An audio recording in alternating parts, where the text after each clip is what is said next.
Le rôle de ce spectacle, le rôle premier, c'est en effet de susciter une prise de conscience. Et vous avez raison, cette prise de conscience, elle peut être douloureuse. Et on a des spectateurs et des spectatrices qui sortent de la pièce en disant « et maintenant ?» J'ai pris conscience de ce que vous nous expliquez, j'en ai été convaincu, je me rends compte qu'en effet, le langage est en train d'être perverti, les mots sont en train d'être vidés de leur contenu, le sens même de la démocratie est en train de m'interroger maintenant. Et maintenant, nous disent-ils, on leur dit, mais en fait, c'est maintenant que tout commence. C'est la thèse initiale de Socrate qui disait, le prérequis pour construire de la connaissance, c'est d'identifier son ignorance. Et bien de la même manière, le prérequis pour commencer à se construire un savoir citoyen et des armes citoyennes, c'est d'identifier que nous en avons besoin. Et donc si on arrive à amener les citoyennes et les citoyens à sortir de la pièce, à sortir de la salle de spectacle en se disant, tiens, en fait, peut-être qu'il se joue quelque chose avec le langage et que là j'ai besoin d'outils et d'armes dont je ne dispose pas tout de suite. Déjà ces outils, il y en a un certain nombre que nous donnons dans la pièce, mais évidemment il y a une quantité de choses limitées qu'on peut donner en 1h20, mais c'est là que tout commence.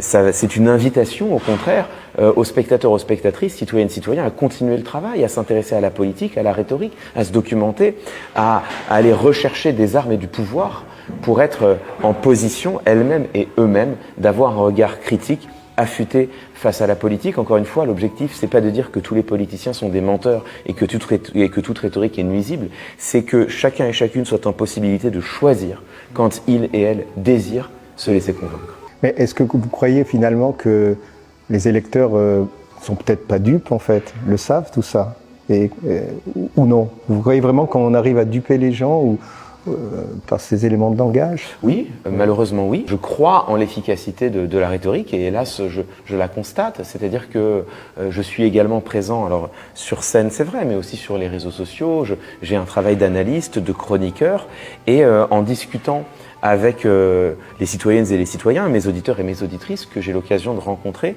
c'est quelque chose que j'entends souvent, des gens qui soit me disent c'est intéressant, tu mets le doigt sur des choses que l'on perçoit de manière vague, fantomatique, floue et tu nous permets de zoomer dessus, de s'approprier exactement les techniques qui sont utilisées. Et ce qui va plutôt dans votre sens, hein, le fait qu'effectivement tout le monde n'est pas dupe, mais certains et certaines... C'est un jeu à deux, en effet, mais certains et certaines me disent aussi, j'étais tombé dans le panneau, je ne l'avais pas vu, je m'étais laissé abuser. Et d'ailleurs, moi-même, je le constate, c'est-à-dire que je ne fais pas exception.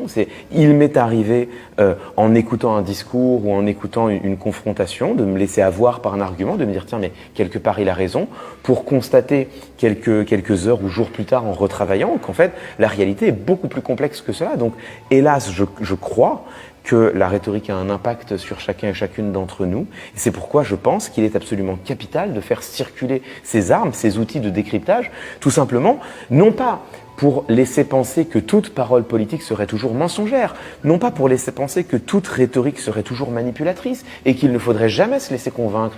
Quelle est la beauté de la rhétorique? C'est qu'elle nous permet à chacun et chacune d'entre nous de choisir quand on veut se laisser convaincre, de choisir quand on estime qu'on a de bonnes raisons de laisser une idée rentrer dans notre système de valeurs. Et c'est très beau de se laisser convaincre, c'est très beau d'admettre que tiens, bah là, cette idée, cette valeur, cette proposition, elle me semble tellement belle, forte, lumineuse, que je vais la faire mienne. C'est une belle chose, encore faut-il le faire en toute connaissance de cause, en pleine conscience des techniques qui sont déployées, et ça, c'est ce que permet la rhétorique.